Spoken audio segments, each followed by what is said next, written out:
Bentley here. Good evening to you. On behalf of the Calgary Climate Hub, I welcome you to our second season of A Climate of Change, our now monthly live cast exploring with thought leaders from across Canada what these wildly unprecedented times mean when it comes to addressing the climate crisis here in Alberta and how to create the impactful change we need. In the spirit of reconciliation, we acknowledge that we live, work, and play on the traditional territories of the Blackfoot Confederacy, Siksika, Kainai, Piikani, the Tsuut'ina, the Yaqsi Nakota Nations, the Métis Nations of Region 3, and all people who make their homes in the Treaty 7 region of southern Alberta.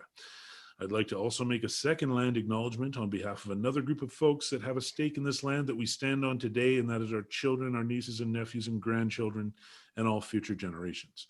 I urge you to keep them in mind during this time as we face unprecedented change and start making decisions about what comes next.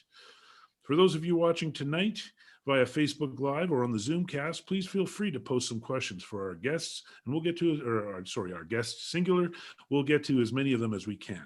Should you wish for me to not say your name, please type the word anonymous before your question, as this show will be shared to our social networks. Otherwise, we'll assume your consent in the use of your name in the broadcast.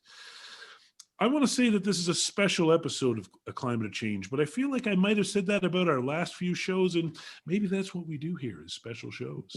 Regardless, tonight's guest is a bona fide Canadian climate leader and visionary, who I probably just embarrassed, Matthew Chapman of Climate Reality Canada, who played no small role in the creation of a number of climate hubs across Canada, including your Calgary Climate Hub. Matthew Chapman, welcome to A Climate of Change. Thank you very much, Bentley. It's great to be here. Okay, so there's a number of things I want to get to tonight, and there's all sorts of stuff that I'd like to just be able to chat with you about. But first and foremost, I want to turn the platform over to you so you can tell our audience a little bit about your brainchild and this initiative that's been underway for the last few years, Climate Reality Canada's National Climate League and the standings, which I would describe as something of a gamified approach to jurisdiction-specific, citizen-led, critical climate data collection. Is that a fair description? Yeah, very critical, and also very positive. Yeah. Okay. So the floor is yours. Oh, and are you able to share currently? Not just yet, but in the meantime, I'll just recognize that I'm here in what we now know as Montreal. Our office, Climate Reality Canada's office, and my home is located on land that has long served as a site of meeting and exchange amongst Indigenous peoples, including the Haudenosaunee and Anishinaabe nations. And we honor, recognize, and respect the fact that we're on borrowed land, and they're very, very generous to have us here. So we should be thankful for that. All right, and now I probably have sharing permissions. Yes, I do. All right, here goes. All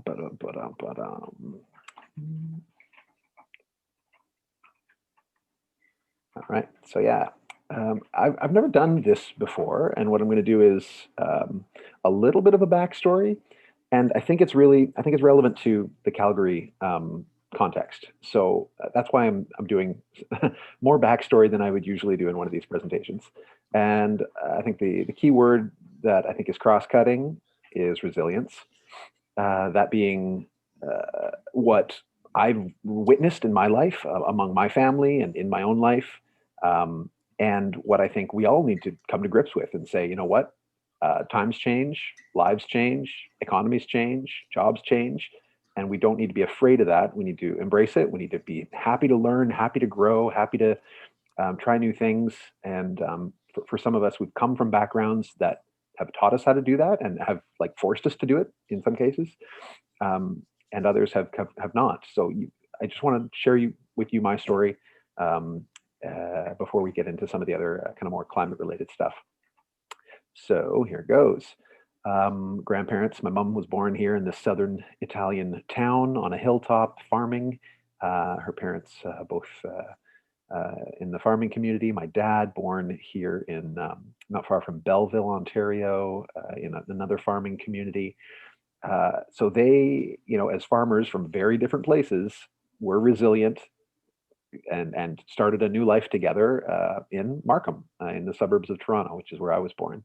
I was born in Toronto, but then moved up to Markham not too long after that. So they've kind of shown me what change looks like, coming from very different circumstances than where they are now.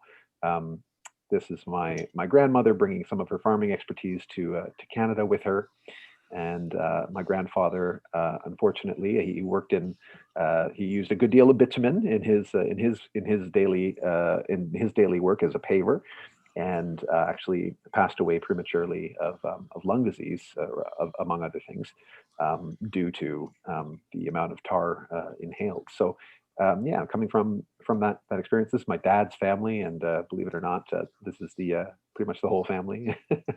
um, I then, growing up in Markham, looked around me and said, "Okay, how can I make a buck? While I'm in school." So I started cleaning people's cars, and I started a little car cleaning business. So I got into that while I was finishing my undergraduate education in fine arts. Musician by day and auto detailer by night. And now, after all those changes, I got into teaching and traveled to Egypt for a couple of years and to Zanzibar for a year, teaching music, teaching business, teaching math, teaching ethics and religious culture. They handed me all sorts of stuff, and I taught 2 years in Montreal as well. And I taught everything from kindergarten to adult education, writing business plans. I did an MBA at the University of Montreal, their business school as well. And now I'm living in the densest neighborhood in the country, or one of them. I think it's the numbers are very impressive. And so all that just to bring you to the realization that resilience, for me, I'm just like, great. You know what? Change, adaptation, and it means that I'm not making a sliver of what my friends are making that started, their career and was very linear, and they kind of just continued climbing the same ladder the whole time. I won't pretend that I'm anywhere near where they are in terms of by measure of financial outcomes, but by a whole bunch of other measures, I'm much more pleased with where I've landed, and this is where I've landed. After an MBA, most of my friends went out to look for the the typical jobs, and a few of us ended up in strange places like climate advocacy. So Climate Reality Canada is committed to catalyzing a global solution to the climate crisis by making urgent action a necessity across every level of society. They have chapters, or branches rather, across the world. And here in Canada, the offices are based in Montreal. We are very autonomous, thankfully. So we get to, and this is something that I was kind of like a prerequisite for me. I was like, if I can't do what I want, if I can't be an entrepreneur in this role, it's not my thing. So that, thankfully, that's very much the way they operate. It's like, do whatever you feel works for your context. And most of our financing is also local Canadian money. So that's the other nice thing, is that we're not reliant entirely on our headquarters. We have climate reality leaders that take this training with Al Gore. They do so a couple of times a year, 3 to 4 times a year. There are trainings offered. Of course, they've gone virtual at this point. And we have a terrific group of about 1,300 people, and I'm part of the staff here in Montreal. My official role is Climate Hub manager. I think of myself more as a supporter, coach, coordinator, and part of my role is to coach and support the network of regional organizers. And Imen is the regional organizer there in Alberta. We have the different regional organizers all across the country. And in turn, regional organizers help support hubs and hub leaders in helping them achieve whatever goals they've set out for themselves. So in a similar way that we're at the Canadian level, autonomous from the global organization, the local hubs are very much like up to them to decide what happens locally. And we're just here to say, how can we help? What can we do for you? And occasionally suggest campaigns. And those are, of course, I'll get into the main one that we suggest annually. And how did I get to climate reality? A step before that, after coming out of my master's program in business administration, I helped start the Montreal Climate Coalition because I realized that there needed to be a voice at City Hall that that was not taking money from City Hall because we had a few environmental organizations that had, that just weren't focused on City Hall, number one. And number two, they were frequently funded by, government entities and or actors that were also in the political space. So we decided to found an organization without money, and we've made it 6 years so far, which is a lot of fun. We've had some very interesting successes, including having Montreal adopt a carbon budget, and it's currently in the process of being hashed out how they're going to implement that. It's very exciting. And yeah, with that, moving on to why we got this started. Why Climate Reality Canada decided to say, ooh, this Montreal Coalition thing, that's probably a good idea for other cities. Here are some of the reasons. The 1.5 degree report of the IPCC is clearly a huge push across the world to a wake-up call, really, and recognizing that policymakers need the support of residents behind solutions. We cannot continue doing things top-down. And that's been the focus of the Paris Agreement. That's been the focus of the IPCC. Well, the IPCC is a little bit different, but the UNFCCC. And we really need to decentralize. We really need to push towards participatory decision making. We can't negotiate with physics. That's not possible. So we have to decide together that we're going to believe in the science wherever the science leads us. And then from that point, how do we achieve those the targets is really what needs to be discussed.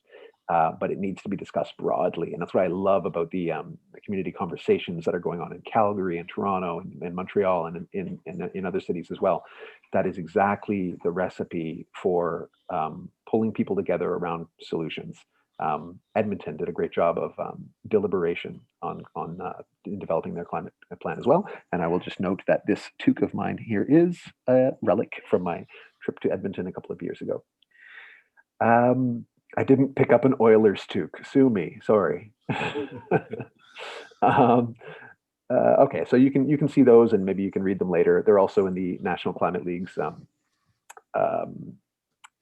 document. So I'll point you in the direction of that document later on. But there's a whole bunch of great reasons why right now we need to move local. We need to transform our cities. And maybe one of the last points that I'll raise is that federal policy, provincial policy is almost always tested locally first in the laboratories of municipalities. So, the ban on plastic waste. There are all sorts of examples of how cities have tried something and they figured out how to make it work, and they've demonstrated that there's political appetite for it, and then it's been scaled up, either provincially or federally. So Calgary is a laboratory for innovation, policy innovation, technological innovation, social innovation, democratic innovation. There are so many ways we could be doing things differently. We are very quickly a little bit of a detour into democracy and the way our democracy works as almost the same way as it would have worked, 100 years ago. Whereas we have a population now that is so much, better educated. We have people who are literate. We have the entire world at our fingertips, able to find that information immediately at the stroke of a thumb. So that led us to developing the Climate Hub initiative in Montreal, like realizing that this is the time to do this. We need to do it. Here where the hubs are located across the country, active, starting up, and where we have a few people involved, these potential ones, but they're not, they don't have critical mass yet, essentially, to get the group started. And there are 3 ways that we support hubs, and 3 ways that I hope that you'll be able to help us support other hubs, because Calgary is a great example of how a hub can take root and start mobilizing and have different nodes working on different things. It's really a great model. So there are 3 ways largely that we do that. One of them is through storytelling. So we do these webinars called HubFlix, and we've done over 100 over the last couple of years. So I've had the chance to interview folks like Bentley's interviewing me now. And you name the topic, there's somebody, almost exclusively Canadian experts speaking to those issues. The blog as well discusses best practices around of local solutions as well. And there's one from Calgary. Check it out. Bentley being interviewed. So reciprocal back patting here. So that's the storytelling piece. So amplification of the best practices that are happening across the country, and that happens on social media as well as these webinars and blogs. Benchmarking is the other one, the data piece. So we support cities in collecting data that is relevant to their local reality and in sharing it so that we can see who's winning basically, and how do we copy those people? How do we find out what their recipe is? What's their game plan? What are they talking about in the dressing room? How do we learn from the best basically? So Calgary, for example, last year won the award for the most kilometers of bike lanes with all of the recreational paths that there are around the city. And remind me of the name of that like big loop that goes around the whole thing, Bentley. What is it called again? You're talking about the ring road. Yeah, but that's the highway. But what about the cycling loop? There's a big cycling loop all the way around Calgary. I pretty much just call it the big cycling loop. Okay, all right. That one, the big cycling loop is another great example of how cities can encourage their citizens to get out and be active, and hopefully also replace some of their motorized transportation. So that's the benchmarking piece. I'm going to get into that a little bit deeper in just a second. And then the last piece is the coaching piece. As I mentioned earlier, we have a whole bunch of regional organizers in support of the work that hubs are doing. And we hold monthly calls to bring basically node leaders or captains of each part of the hub together to discuss what's working, what's not working, what can we learn from each other, et cetera. So that's that. I did a little bit of political research in preparation for tonight's call, and I found out that there's a lot of blue in Alberta. I didn't realize that. No, but these are the election results from the 2019 elections, and so it might look all blue, but in Calgary, in the 9 or 10 ridings that there are in Calgary, there are 22,000 Green Party voters. And these are people who are like pretty seriously Green Party voters because they decided not to vote strategically and choose another one of the progressive parties. Beyond those 22,000 people, there are 170,000 people who voted for another relatively progressive party. So parties that take climate change seriously, at least.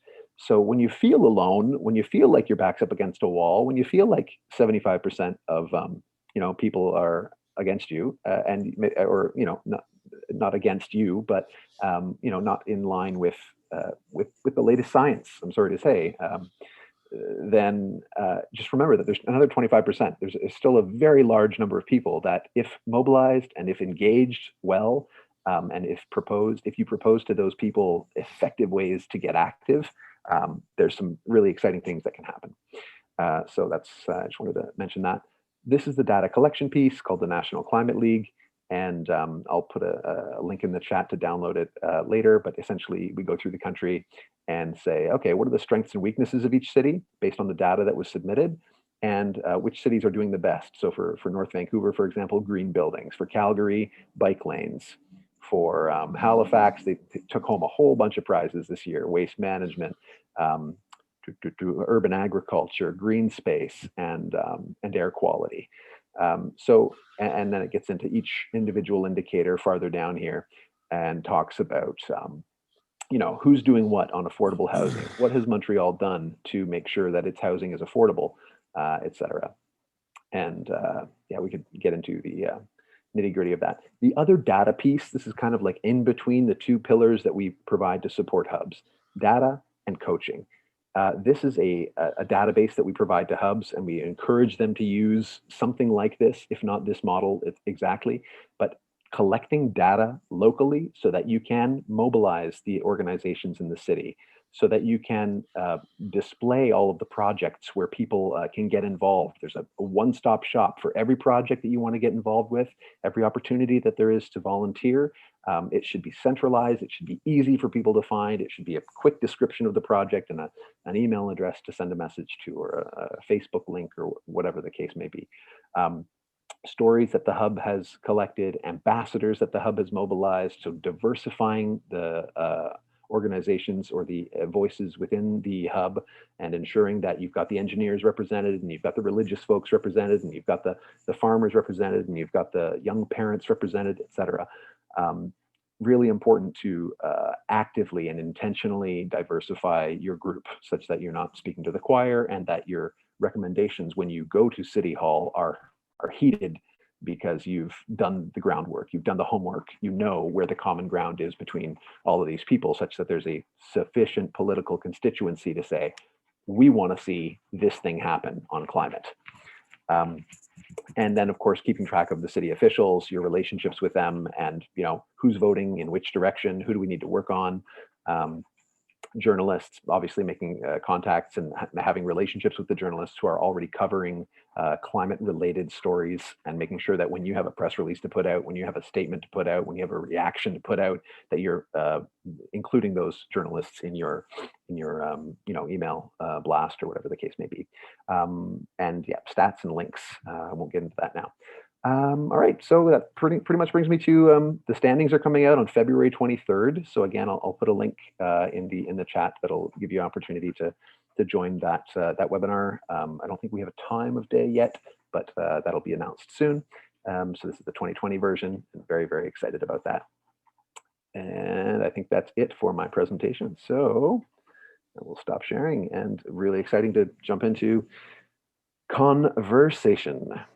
Yeah, I'll just mention, you were talking a little bit about some of the political parties. On behalf of the Calgary Climate Hub, I'll have to say that we are a nonpartisan organization. We have to make sure we're very careful to do that and maintain that. What I will say is that I'm a firm believer that there is a conservative case to be made for the climate change. I'd love to see it, and I think it's a compelling conservative case to be made. And beyond that, I would also say that it is a nonpartisan thing to expect anybody asking for your vote to be able to articulate their climate plan to you. And we would urge you to ask them that. Okay, so that's great. As far as those the standings are going, how many provinces and how many jurisdictions did you say you have contributing to that so far? 82 municipalities at last 82 count. municipalities. Yeah. And you, what's the status of what Calgary has given to you so far? Are we lagging on our data that we're giving to you? Last year, I will have to, you know what I'll do in the next few minutes is I'll post a link to where you can actually track what data has come in for Calgary. So okay, yeah. This year, it is not me who's running that project. I'm not the commissioner of the league. Right. So we will be publishing it in a month's time. And at that time, I'll have a better idea of where all the numbers fall. You know what? Earlier today, I was thinking that I have done you and Climate Reality Canada a disservice because I have not connected your initiative up with Sustainable Calgary's State of Our City report. It's a dog-eared thing because it's a meaty document full of that data and where we sit on a lot of these things. And so we interviewed Celia Lee and Noel Keogh shortly after this document came out, and I think there's some connections to be made there for to be sure. And then there's a few members of the Calgary Climate Hub that are data heads, and I feel like I'm going to be poking and prodding to see if somebody wants to make sure that we're connected to this properly and helping this initiative happen. But I should say that I think it's another impressive thing that you are doing and have done, that you have, I can appreciate the ingenuity and the innovation of putting a bit of a hockey spin to it and gamifying it. And so I think that's a really cool thing that you did. Thanks very much, Bentley.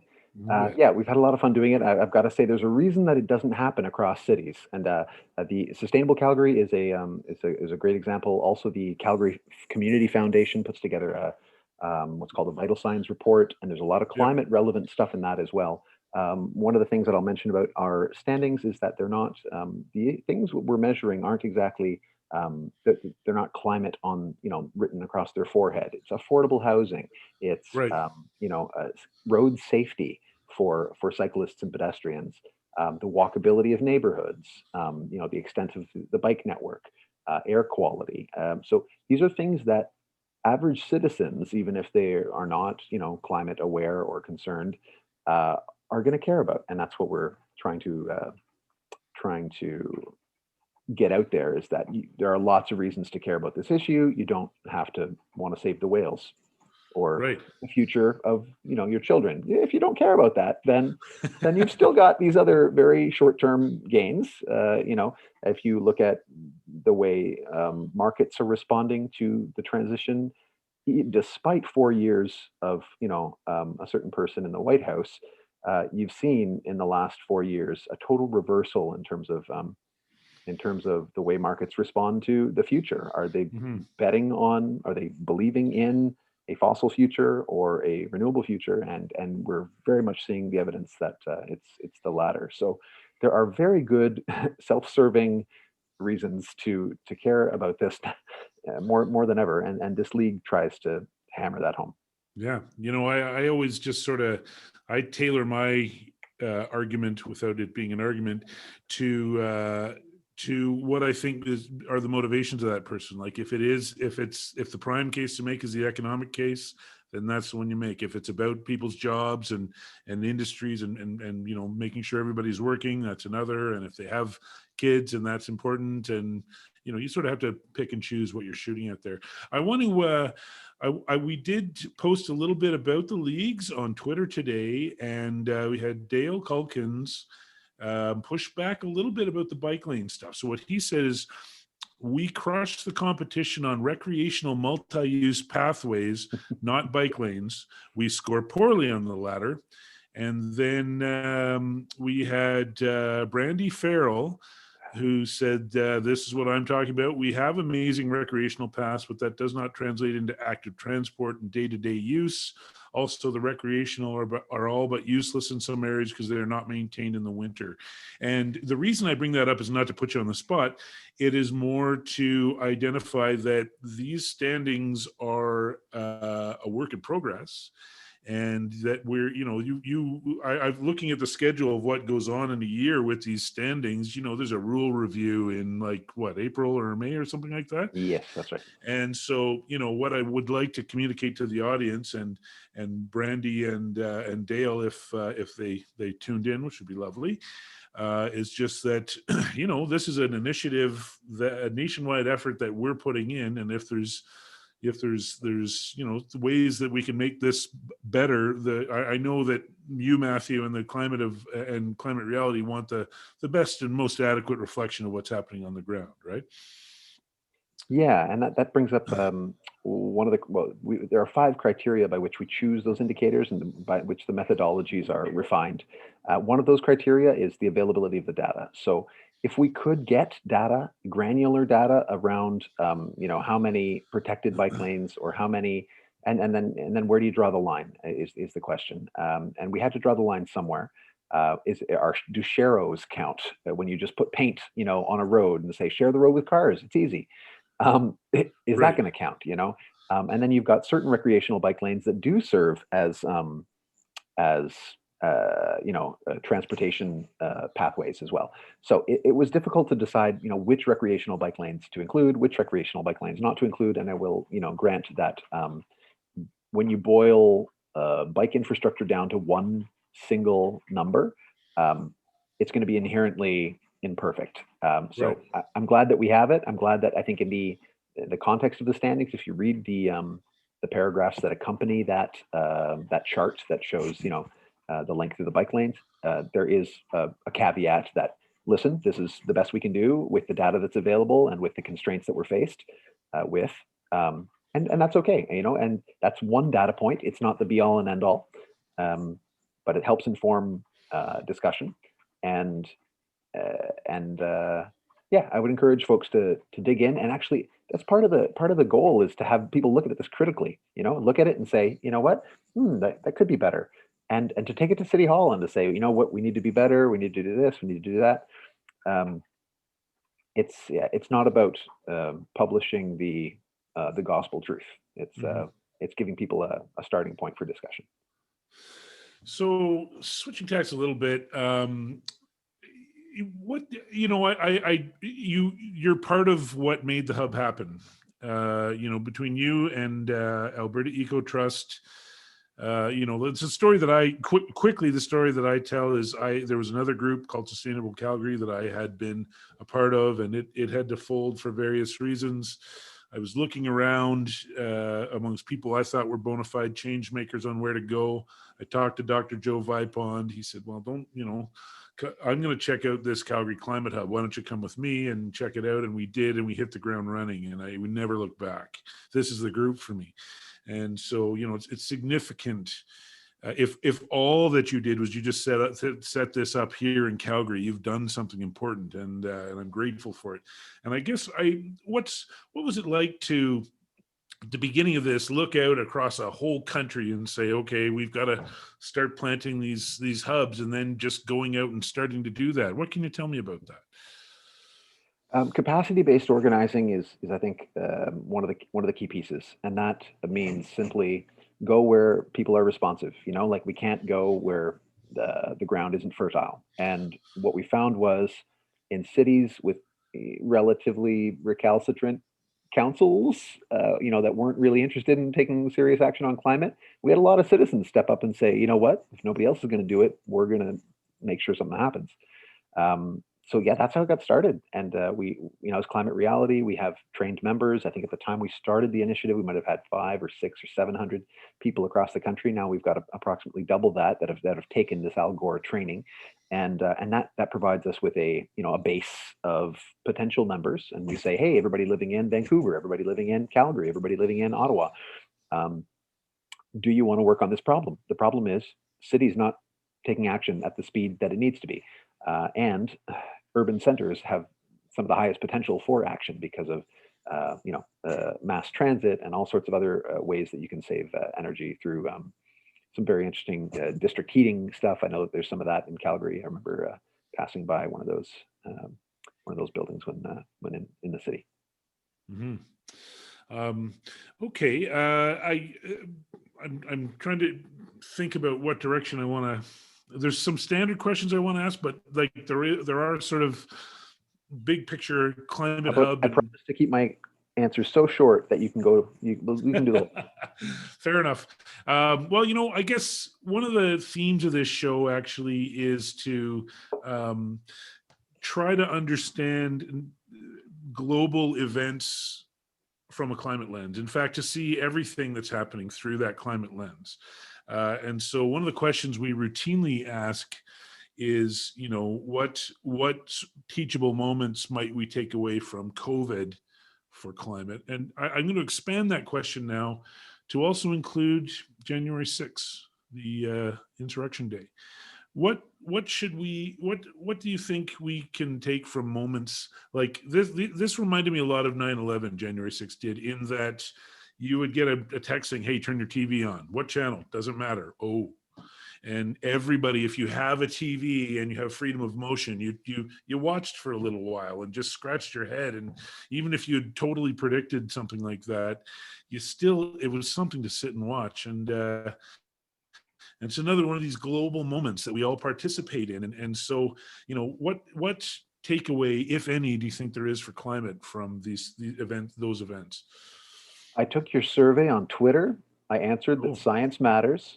Right. So I'm going to say that first of all as a quick, concise response, but with a caveat that science matters so long as we can communicate it and we can get people understanding it. Mm-hmm. And if we can't do that second part, then science doesn't matter.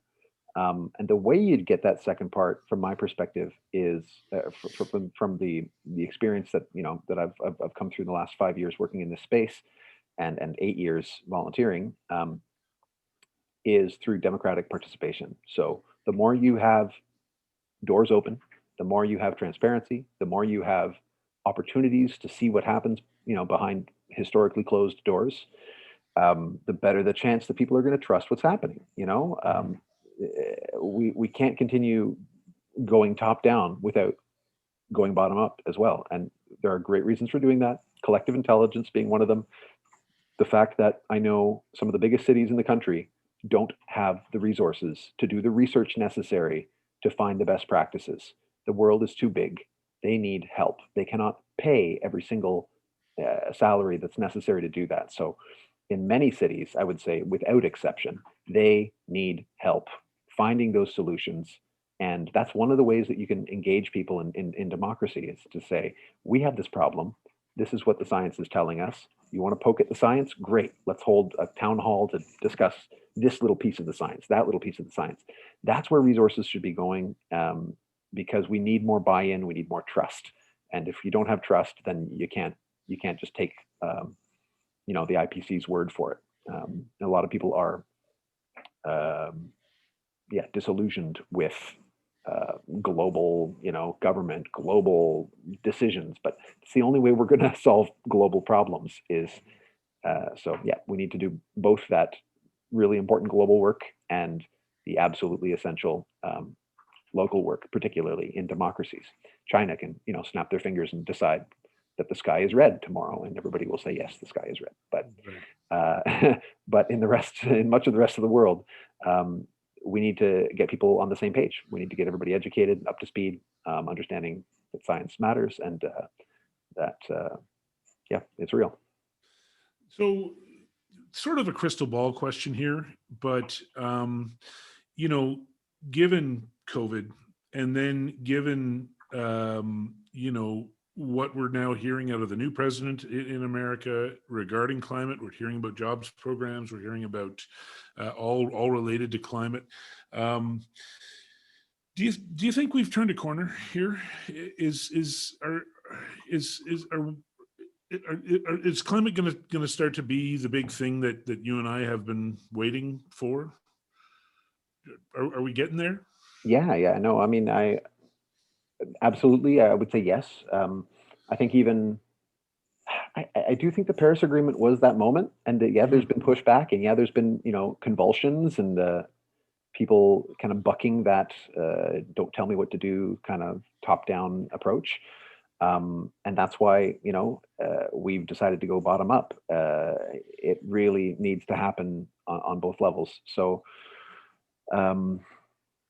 If we succeed in going bottom up, if we can move towards a more democratic and equitable world, and with the justice that comes with that, because you're all of a sudden having to listen to people and they have decisional power, they're not being marginalized as much.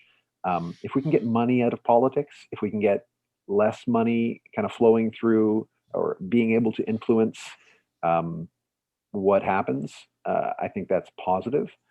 It's not easy. It really isn't easy.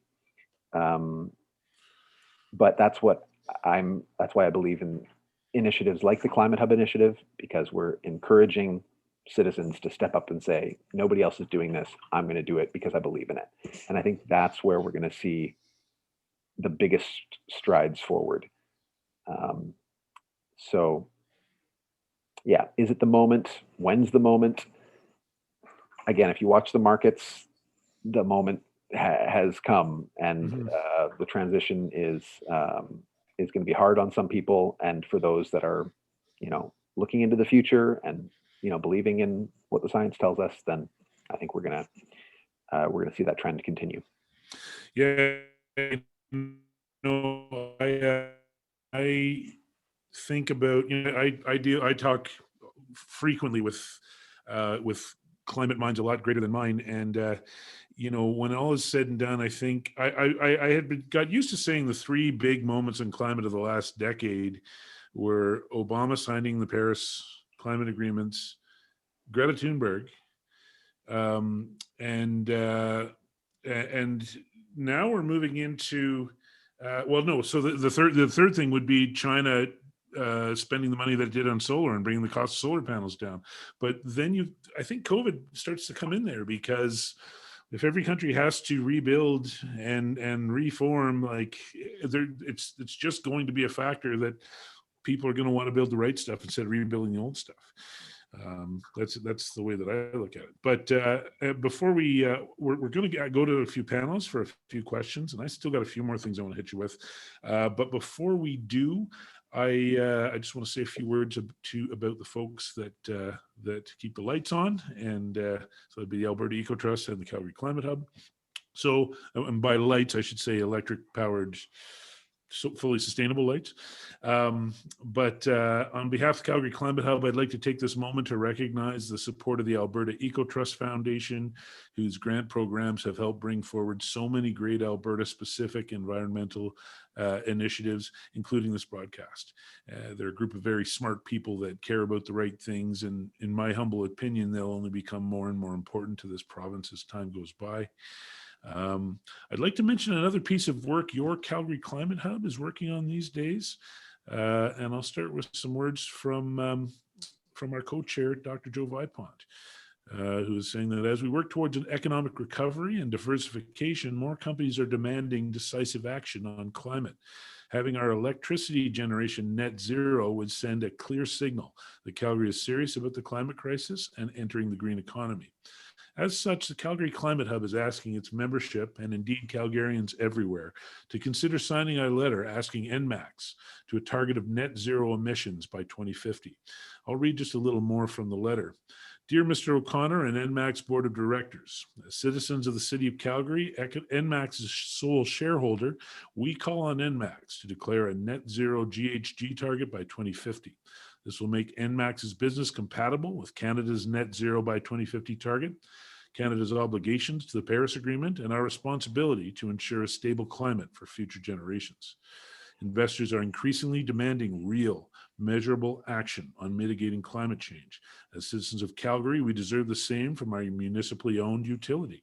We demand that NMAX embrace and deliver on targets of 50% of 2016 GHG levels by 2030, 90% of 2016 GHG levels by 2040, and 100% net zero by 2050. Please act now. We need this leadership in Canada and especially in Alberta. So to everybody within range of my voice, this letter is up on the Calgary Climate Hub website, and the link to our NMAX letter can be found in the chat. It just takes you 2 minutes to register your voice, your authoritative and important voice, to help the Climate Hub move NMAX to do the right thing on climate in Calgary. So please consider signing that letter. So for the next portion of our show, we have a few guest panelists to ask some questions of Matthew. I'm going to open up with Calgary Climate Hub board member Matt Grace.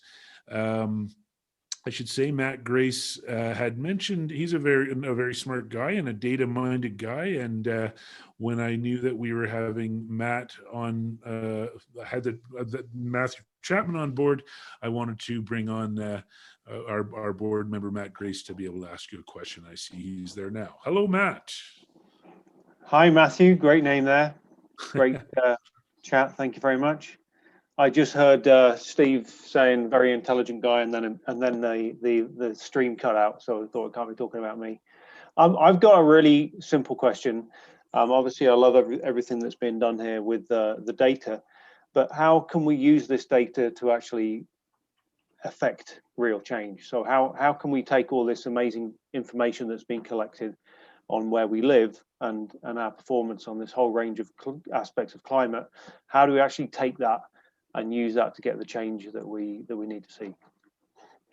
Thanks, Matt. Great question. There's at least two ways, probably more. One, the fact that we're collecting the data in the first place, it does two things. It lets politicians know that they're being watched. So even before we do anything else, the Hawthorne Effect, which is common knowledge in engineering circles, states that when you know you're being watched, your performance improves marginally, maybe 10%, but it does. And so that's the one aspect of just the fact that we're collecting the data. The other aspect of the fact that we're collecting the data is that citizens are getting educated, and we're starting to understand, best practices. What can we learn from this place? What can we learn from that place?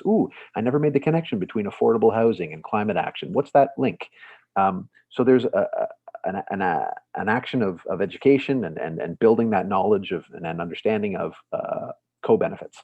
And then the last piece is, once you have the document in hand, and once you have access to the open database, very important that the document is one piece, but the open database you can do with whatever you wish, and draft different visualizations that speak to local problems more relevantly than we do at the national level. And that's the whole point of opening all the data up at climatehub.ca in the benchmarking section. So that's the other piece to it. And I will tell you that from using this, the standings in deputations at City Hall, in public consultations, they do want to know what other cities are doing. They do want to know why what they can learn from other cities, and particularly across the Canadian context. There was a question in the Q&A about financing, and I would go to the FCM for that. That's where you would look for the financing that's available across the country. It's a little bit more complicated in Quebec, but essentially that's where the money is. There's a whole bunch of it, and everybody's eligible, not just FCM members, which is a subset of Canadian municipalities. That's a great answer. Just very quickly, I mean, just to align with exactly what you said there, Matthew, is I had a very enlightening conversation with our outgoing MLA a couple of years ago, and he said, if one of my constituents is continually coming to me and asking me questions, and I know they're going to come back in a month or 2 months, I have to respond. I may not agree with what they're saying. And he said, if my constituents are coming to me asking me about climate change, I have to respond. So it's like, I see one of the big powerful ways we can use this data and this information and the way it's presented is by actually getting off and contacting your representatives and asking, why are we not higher up the league? Yeah. As one mayor put it to me, it almost matters less what you say than that you say it. So the fact that you're there, you might not know what just happened yesterday in the closed door council meeting. You might not be aware of the latest, developments in climate science, but the fact that you're taking the time to stand up in front of a, decision maker, somebody that's paid by the public purse and that you might have put there with your vote, that's what really makes a difference. And you can do that in most cities, at least on a monthly basis at council meetings. And I know that that's one of the ways that I leverage, an hour of my time. I attend a council meeting. I'm able to speak for 5 minutes. I speak to 60, 70 decision makers at the same time. You won't get more bang for your buck than attending council meetings and getting your voice heard. And even in the COVID times, you don't even have to leave your living room to do that. We have online meetings that allow us to do that from home. So I think it's a great way to engage and leverage the standings. You can hold them up. You can print out a copy, or you can contact us and we can mail you a copy, French and English, from last year. And the 2020 edition will soon be hot off the press. Thank you. Thanks so much, Matt, and I appreciate Matt. the work that you do for the board of the Calgary Climate Hub.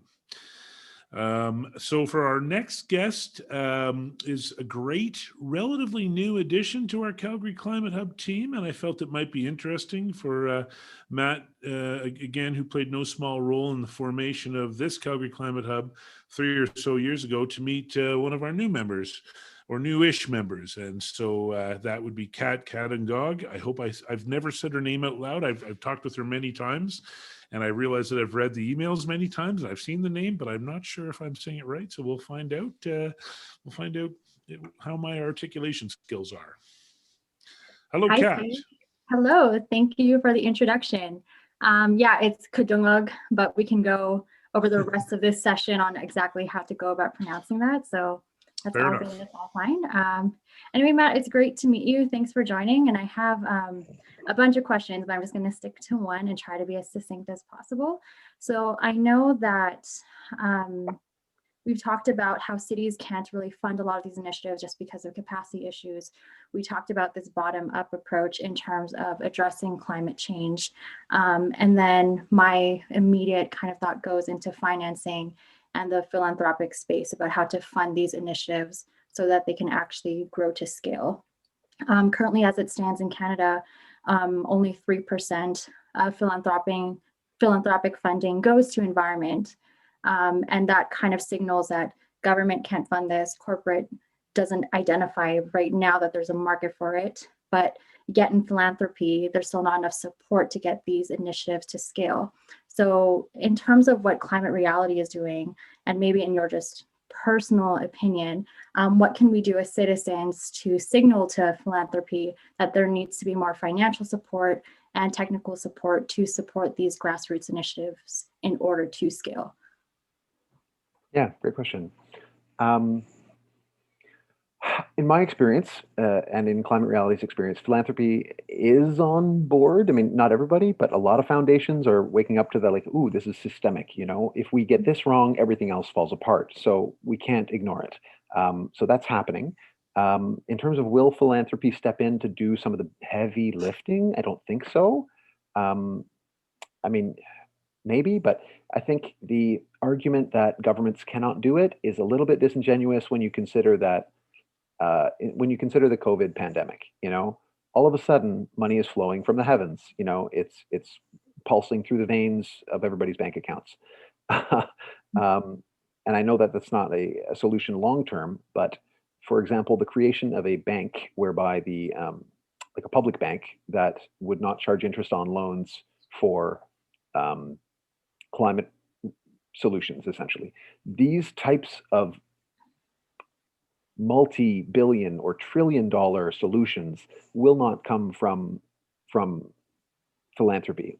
So that's I will the caveat being that to get to the political will, to get to the level of education, the level of understanding how policy works and how the science obliges us to act, in order to get there, we need philanthropy to fund the kind of public education that's necessary. So that's where I would leave that question. Although, okay, I will maybe just one more piece on that is that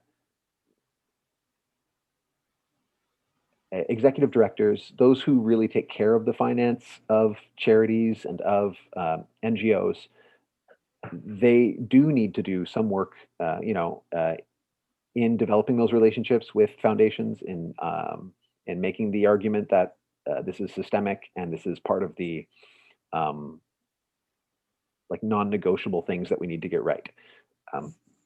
But I think they're doing that, and in my experience, they're doing a pretty good job of it.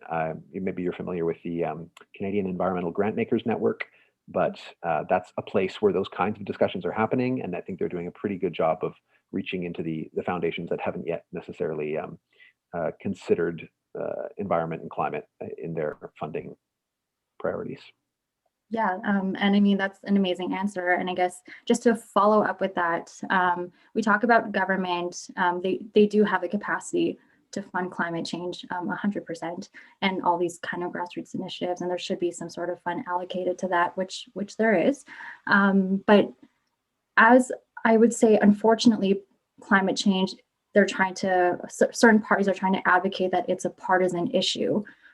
Do you see that kind of as a barrier for governments that are trying to push a climate agenda in funding initiatives? So for example, in Alberta, in their energy war room, one of the first articles that they posted was attacking an education climate initiative.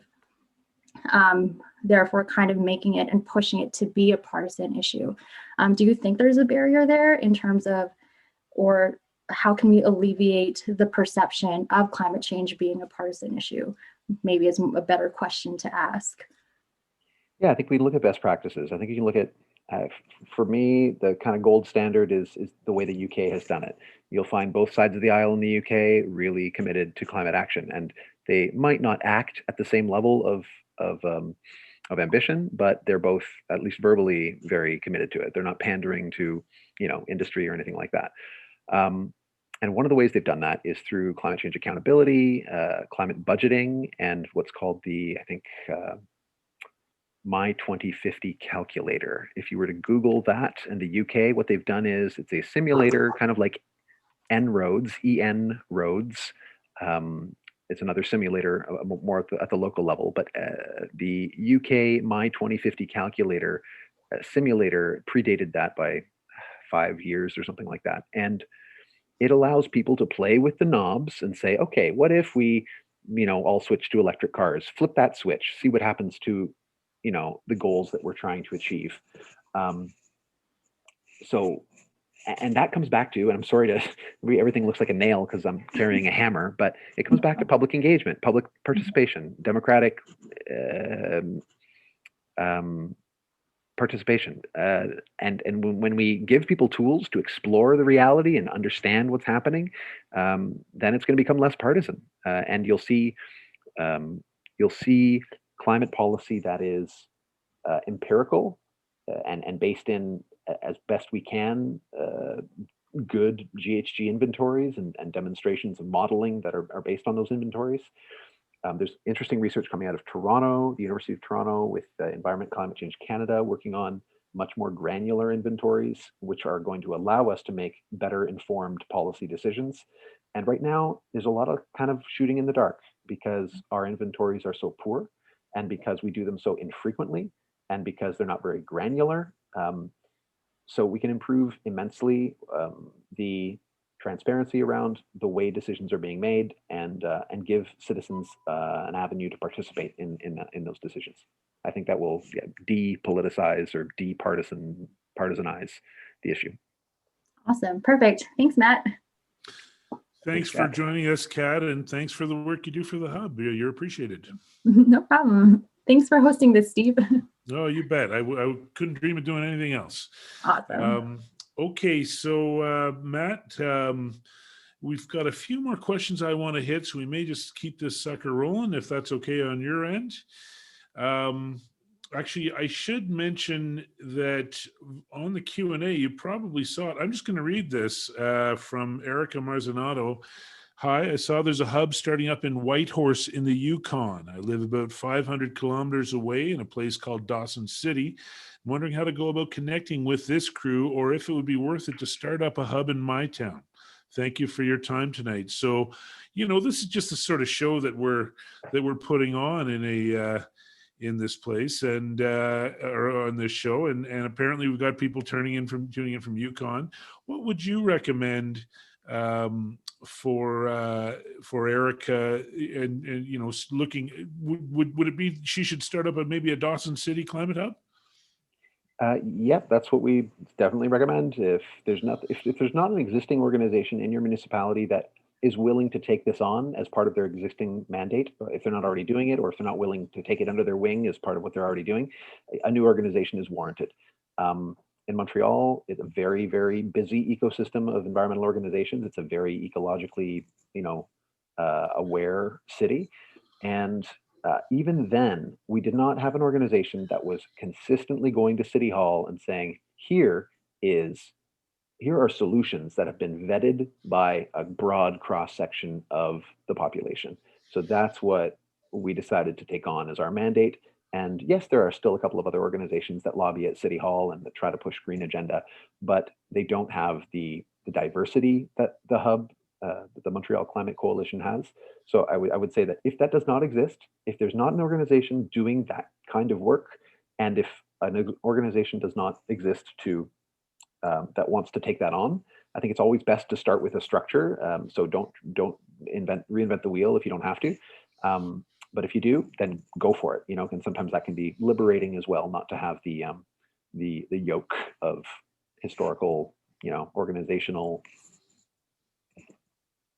burden. Right. So maybe I would put you in touch with Erica if she's looking to start up. Right. Yeah. The easy answer to the question is climatehub.ca. Yeah. Yes, I'll connect you to. And my address is Matthew@climatehub.ca. Yeah. Okay. I'll make sure I make that connection. It feels like maybe that's a little bit of a micro impact we're able to brag about on this show. And I would also say that, in the comments, I had a friend of mine, a climate hubster by the name of Les, who's a very data-minded guy and who has some information that he put in there. And so what I'm going to do is reach out to him and as well as Matt, whom you just spoke to, and see if we can't make sure that we're tightly working towards, helping out what Climate Reality Canada is doing on all that stuff. A quick question. I have asked all my guests, so I want to make sure I've asked you as well. You've been across the country. Alberta. You've been here. The people. Shout out to Wild Rose Brewery. Oh, that's right, Wild Rose Brewery. Well, we're always looking for sponsors, Wild Rose. I could use anyways. So my question would be, given what you know of my province, and this transition that's coming, rather than us being afraid of it, what sorts of things do you think we can very naturally take advantage of in transitioning to the energy systems of the future here in Alberta? How deeply do I know your natural resources? Maybe not as well as I should. However, I've seen the map of renewable energy potential in Canada. Obviously, solar is huge in Alberta. Wind along the Rockies. The geothermal potential is very high, from what I understand. The Canadian Geothermal Energy Association, I've been in touch with them, and they provided some of the data, some of the insight for the local energy indicator in the National Climate League standings. So those three areas, and I think the interesting thing about geothermal, the last one, is that it's a lot of the same skills. Yeah. Drilling, it's the geological engineers are going to be happy, the pipe fitters are going to be happy. So there are directions to go in terms of energy production in those three areas, and that does not preclude the research into new areas and into areas that are not yet mature, because that's a bit of a Me Too kind of bet. Is just like, oh yeah, well, let's do wind turbines because people are doing that. But I know that Edmonton, I believe, is an AI hub, one of Canada's main AI hubs. And there's a lot of potential there for new ways of particularly energy efficiency. Because right now, we've got a whole bunch of really, I'm looking for synonyms to stupid, but we I guess you could just use stupid if you liked.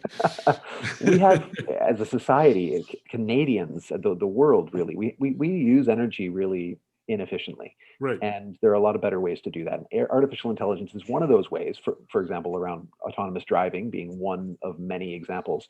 But that will be able to, if used properly, save a whole bunch of energy in getting people from A to B and sharing autonomous vehicles, for example. Electric. Yeah. Whenever I'll just do a quick little pitch here, because whenever anybody talks about geothermal in this province, I like to mention that, we do have an orphaned oil well problem, and geothermal is not a solution for every orphaned oil well, but it is for some of them. And so that should be a no-brainer, I would say. Yeah, okay. And so I guess beyond all that, I mean, through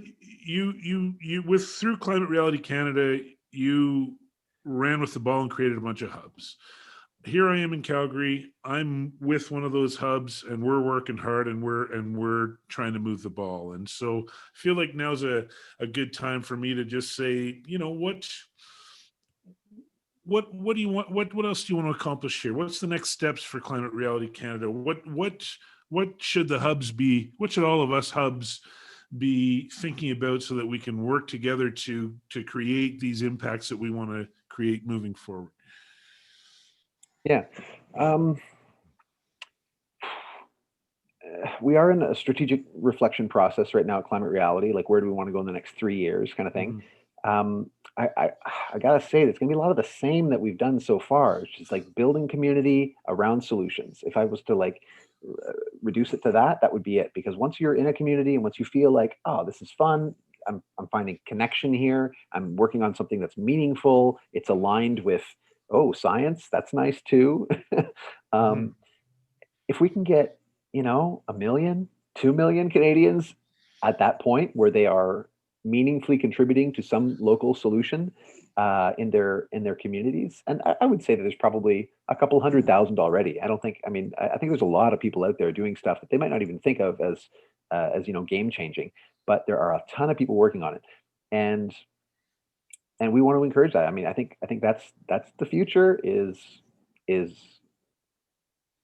small is beautiful, and like little 1,000 little projects make not only small differences added to some whatever sum that is, but also provide the political will to do some of the heavy lifting again, like at the provincial and federal levels.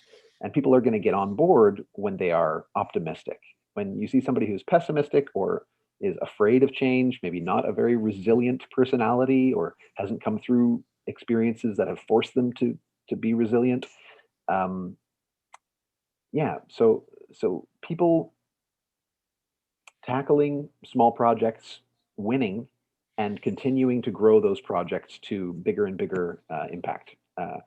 So I know that's kind of like just saying what we're doing now, but more of it. But I believe in what we're doing right now. And yeah, the other thing is organically what's been happening across some hubs, particularly in BC, also a little bit in Alberta, has been conversations between hubs about, okay, how can we collaborate on, this issue that is a shared provincial issue. And that would be great too, if they can leverage your work, their work together to say, okay, let's move to demand more public transit funding from the provincial government. Great. But the main focus is that City Hall accountability still. And yeah, blue sky dreaming about like, what does this look like in 5 or 10 years? It would be a much more participative democracy. It would be less money in politics and more volunteers, people who are not full-time climate activists like I am lucky-ish to be. I say ish because I don't think there should be full-time climate activists. I think we should all be like working our kind of day jobs and then like maybe giving like maybe only working part-time, I mean, that's the other thing. I'm very happy to, and I have been happy in the past working, 30 hours a week instead of 40. And my lifestyle allows me to do that. And I don't have to spend a ton of money to feel happy and fulfilled. And if we can move in that direction of a society where we've got more people engaged, aware, involved, participating, feeling a sense of community beyond a screen, I think I'm a little bit of a Luddite, and I have a problem with the extent to which we are replacing humans with virtual endorphins. So, yeah, the people, the community part of Community Climate Hub is very intentional. And yeah, those connections are a little bit harder to make during COVID, but they'll come back. Right.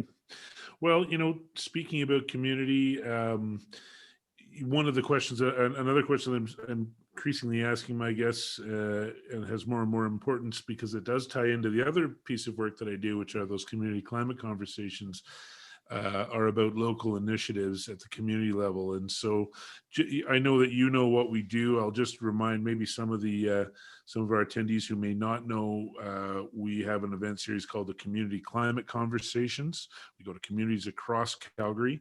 This Tuesday, we are doing the Haysboro Climate Conversation. You don't have to come from Haysboro to attend, but you're certainly welcome to attend and check it out.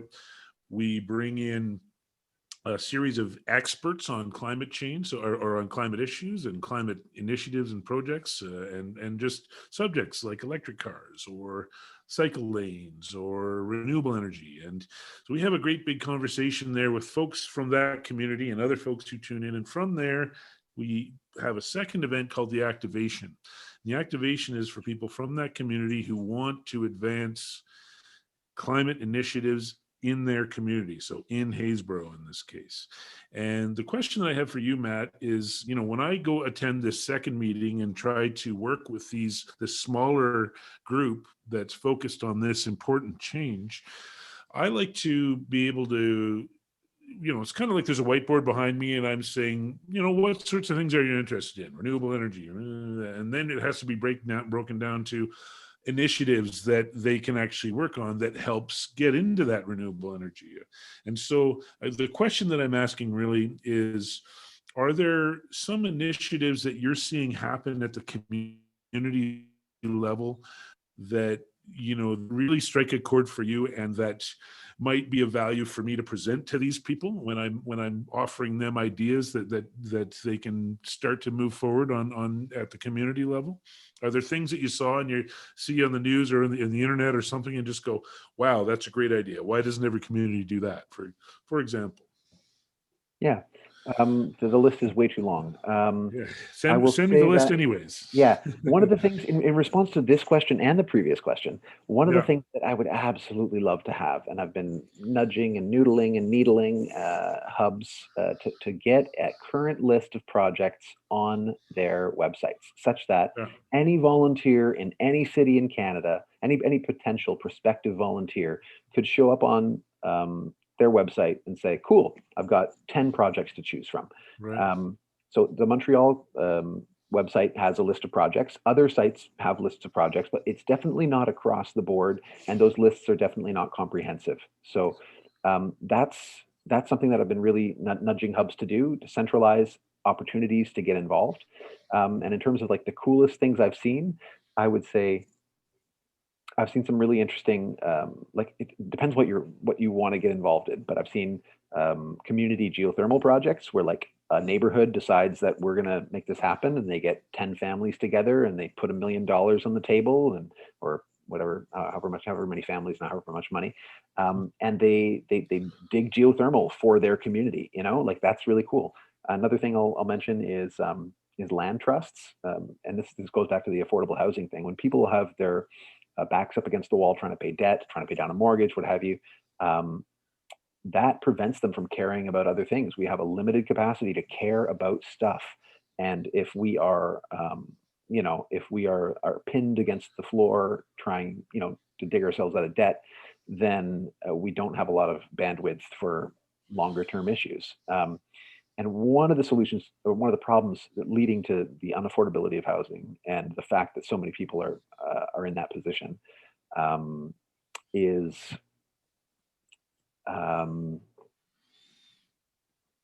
speculation in the housing market. Housing has become an investment, vehicle, and it's time to question that. I think we really need to say, is that a healthy thing for people to be bidding up an essential service? Essentially, it's like medication in the States being 10 times more expensive than it is here. Like, no, the medication should be something that you pay for, you get what you need at a reasonable price, and there aren't, it's not like the richest get more or better.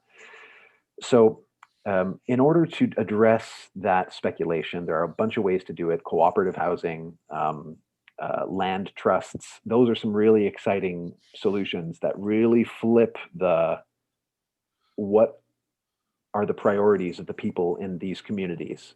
Do they have capacity now, being freed from the levels of debt that are involved in taking on a mortgage, and feeling like that's just the way that everybody does it, so I'm going to do it. How else does that free those people's minds and those people's wallets and those people's lives to do more meaningful things than mow the lawn? Right. Well, so I want to mention to you, given your role again as being one of the people that helped kick off this hub, with these activation conversations that we've been doing over the last little while, I don't try to kid myself on when I feel like I've done something, but I am of the mind that we're creating real impact. And for our last two activations were West Hillhurst and Mount Pleasant Tuxedo Park, and we do Haysboro coming up Tuesday and start that process. I do feel like we are legitimately creating impact, and what I'm going to do, actually what I've already started doing over the December timeline, was thinking about how best to be able to pass along what we're doing, so that if there are other hubs across Canada that want to pick up this initiative and run with it, we're going to try to make it as easy as possible. And so that's something that you can expect for us probably around the summertime, I would say. And Terrific. we'll have refined it a little more since then. Okay, so that's about it. I guess the only other thing that I'll ask of you, Matt, just is there anything we haven't talked about today that you'd like to make sure you address before we go? Just the piece, there was a question in the Q&A that we didn't get to around speaking to climate deniers, and my experience is if you can find a forum in which you're able to sit down with somebody who's expressing a very vehemently opposing point of view. I find the Venn diagram, like I've used it a few times, and like I might be sitting next to somebody who is totally polar opposite, but then all of a sudden it's like the things I believe, the things you believe, and the things we both agree on. Mm-hmm. And just like looking at those things, I have frequently been surprised at how many things are in that overlapping, shape in between two circles, whatever that side that shape is. Right. There's a geometric term, and there's a name. well, yeah. But I think the Venn diagram thing, the Yeah. overlapping circles, and then you're just like, oh, cool. So for different reasons, we can agree on all of these things. So let's just start doing some of them, Right. And that's a really good starting point without having to talk about science, without having to talk about anything. I've used it with success, and I would recommend it. Matthew Chapman, I want to thank you for coming on the show tonight, and I want to thank you for the work that you do every day, and for the stuff, the important work that Climate Reality Canada does. So thanks again, my friend.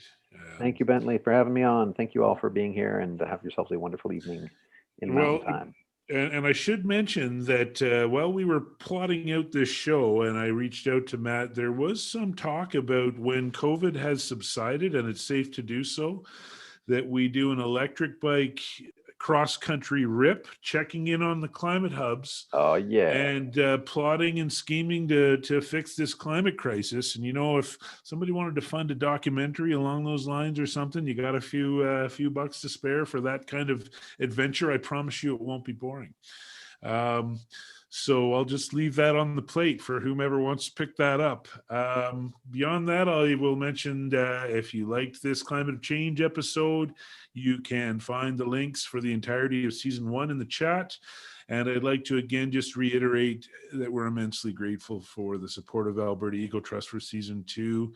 The Arusha Center and Calgary Dollars also were able to help out on a few items, which is very nice of them. I should say that, or I must say to anybody who's listening who's not a member of the Climate Hub or a member of a climate organization whatsoever, do it. You will feel better. If climate is something that gives you anxiety, as it does me, if when the smoke pours in, you have dread in your heart, if you wake up half the time with just dread generally because of climate, you need to get into a climate organization for your own good. And so what I can tell you is when the smoke's outside and there's a blood red sky because of the smoke from BC, it feels pretty damn good to be able to go and know that I'm sitting around a table, either digitally or not, and talking with other very smart, driven people about creating bona fide climate action and impact. And I would say that I would definitely encourage, if you live in Calgary, to come and join the Calgary Climate Hub. If you can't do it, but maybe you've got a few bucks to spare, I can tell you the climate dollar is a tough dollar in this city. So consider helping us out. It goes to bona fide climate work like this and more. That's so the links to our website are of course in the chat. So please consider joining or supporting us however you can. Beyond that, I just want to thank, we have our producer Shay here that helped us out tonight. Thank you so much. Joan and Pamela, I would be utterly useless at this without you, so thank you for your help. And Polly, my sound guy, who gave me the microphone. Finally, I want to thank you, the viewer, for tuning in and giving us your time tonight. So good night for now, and let's get to work. See you, Matt. Thanks for coming on.